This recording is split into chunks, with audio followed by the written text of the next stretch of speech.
Olá, começa agora mais uma edição do Jornal Panorama. Aqui você fica por dentro do que acontece no Parlamento Capixaba. Na edição de hoje você vai ver em destaque: a Assembleia aprova 4 dos 5 projetos do pacote da saúde. Visita técnica da Comissão de Infraestrutura alerta para a falta de manutenção e equipamentos. Comissão de Educação discute qualificação de estudantes para o setor de turismo em Anchieta.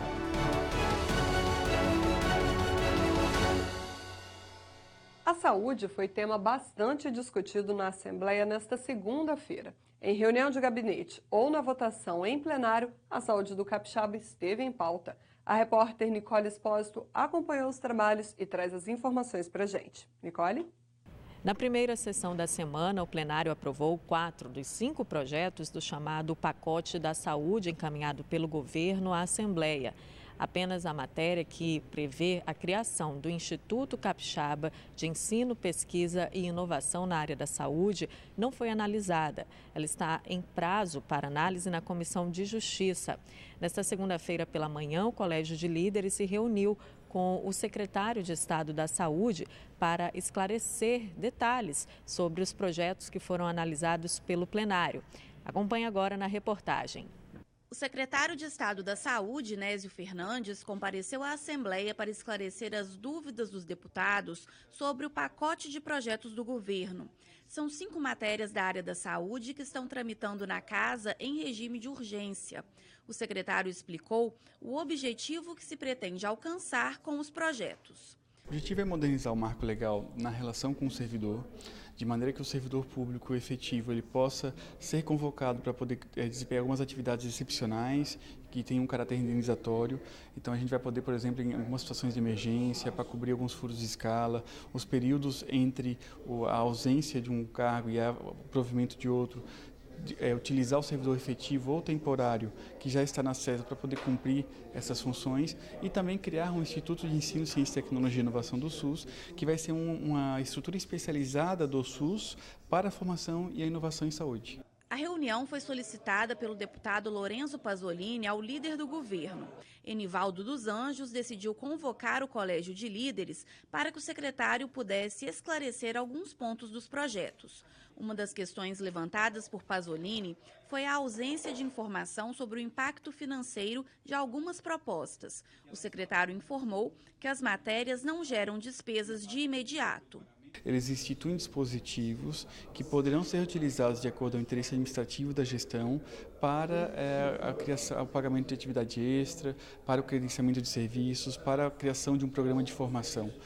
Ao criar cada programa, ao utilizar cada dispositivo, é que a gente institui o processo autorizativo, a justificativa da lei orçamentária, as comprovações de que não aumentam gastos de pessoal. Então, todos esses requisitos da lei de responsabilidade fiscal, eles se vinculam aos atos que derivam da criação da lei, do dispositivo, e não a lei. Então, na hora que criar um programa de formação, de pesquisa, esses programas vão ter que ter neles da dotação orçamentária, o impacto e tudo mais. Outra matéria que gerou dúvidas é a que cria uma escola de governo e bolsas de estudo para a área da saúde.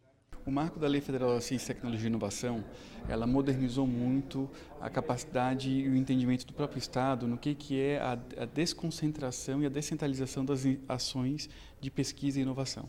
O Sistema Único de Saúde, no conjunto, no Estado do Espírito Santo, representa um setor que tem um orçamento de mais de 6 bilhões de reais, ano, considerando o município, a União e o Estado. Grande parte desses recursos, que é o nosso poder de compra, pode ser direcionado para a área da inovação e da formação, de acordo aos interesses do próprio Sistema Único de Saúde.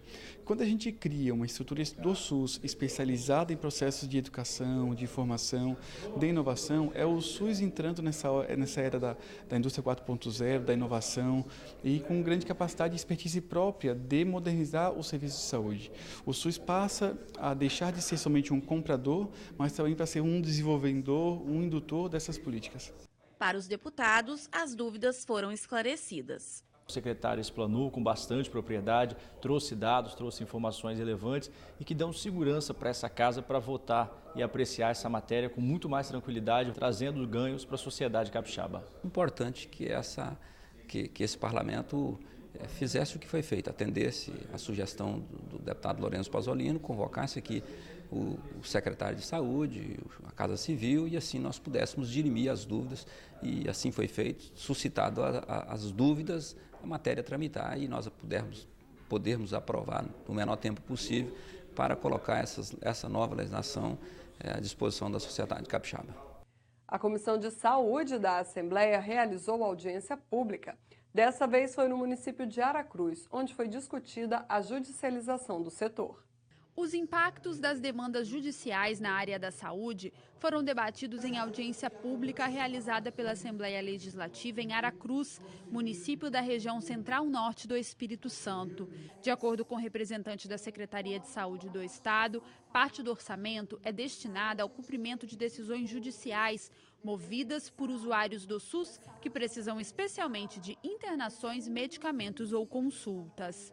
Nos últimos 6 anos, nós tivemos um aumento de 237% do número de mandados judiciais. Nós fechamos o ano de 2018 com 12.338 novos mandados judiciais, com um total de gasto de 138 milhões. Então, a gente sente que é um tema a ser discutido, é um tema sensível, que a gente precisa encontrar formas de estar minimizando os efeitos da judicialização. A secretária de Saúde de Aracruz destacou os impactos da judicialização no orçamento dos municípios. Nós não temos como prever no orçamento a despesa da judicialização. E quando nós recebemos as ordens judiciais, nós temos que cumpri-las, só que elas têm um alto valor econômico e isso desequilibra completamente o orçamento das políticas públicas. O presidente da Comissão de Saúde explicou que a audiência em Aracruz faz parte de uma série de debates promovidos pelo colegiado. Mas é preciso que a gente mostre isso em todo o Estado para levar para o 7º Congresso Brasileiro Médico e Jurídico que faremos no dia 16, 17 e 18 de setembro no Centro de Convenções de Vitória. E mostrar ao Ministro da Saúde, ao Conselho Nacional de Saúde, ao Conselho Nacional de Justiça, a dificuldade que o povo brasileiro passa. E a Comissão de Infraestrutura realizou visita técnica em Viana e Cariacica. Segundo o colegiado, os equipamentos analisados precisam de cuidados para acabar com os riscos que trazem para os usuários. As condições em que se encontram o viaduto do contorno e da ponte entre Cariacica e Viana chamaram a atenção da Comissão de Infraestrutura da Assembleia durante visita técnica realizada em conjunto com a ABENC, Associação Brasileira de Engenheiros Civis. Situadas em locais de tráfego intenso, as estruturas apresentam afundamento de pista, descolamento e queda de placas de concreto, além de ferragens expostas, trazendo riscos para quem utiliza as vias. Na ponte que liga os dois municípios, a situação é ainda mais grave. O pilar que sustenta a estrutura cedeu 30 centímetros, provocando o afundamento da pista. O estado dela, eu acho que é um estado de abandono, não tem conservação da estrutura. Já tentaram fazer um paliativo ali, fazendo um pilar e um trecho de viga que está todo comprometido, então ela está com as vigas, com a armadura exposta. Então precisa de ser feito urgente a recuperação disso aí, mas tem que ser feito um projeto para isso, o que vale mais a pena, se é a recuperação ou fazer uma estrutura pré-moldada que é simples de se fazer e colocar aqui no local. A via tem sido usada por ônibus e como alternativa para carretas carregadas de materiais. O prefeito Gilson Doniel falou sobre as medidas que serão tomadas para resolver a situação. Nós já temos o projeto que foi feito em 2013, o projeto foi feito pela Concremate. Nós pedimos no ano passado que o DR fizesse a atualização desse projeto, até porque a ponte cedeu mais, a ponte possui mais rachaduras e precisa de uma intervenção urgente. A comissão também visitou a caixa d'água do bairro São Francisco, em Cariacica. A estrutura está com a ferragem exposta e consumida pela ferrugem. O local foi interditado com tapumes, mas, segundo moradores, serve como abrigo para usuários de drogas. O presidente da Comissão de Infraestrutura falou sobre as visitas técnicas realizadas pelo colegiado e explicou como será a próxima etapa do trabalho de fiscalização das obras. Terminamos hoje as visitas que fizemos com o apoiamento da ABEM, que é a Comissão de Infraestrutura, com esse apoio da ABEM, que nos dá o suporte técnico necessário para que nós possamos emitir os laudos e cobrar dos órgãos competentes aquilo que deve ser feito para garantir a segurança, principalmente viária, e pelos cidadãos que trafegam por avenidas, rodovias, pontes, viadutos e etc. Esse é o único convênio celebrado numa Assembleia Legislativa brasileira, que é no caso do Espírito Santo, através da Comissão de Infraestrutura.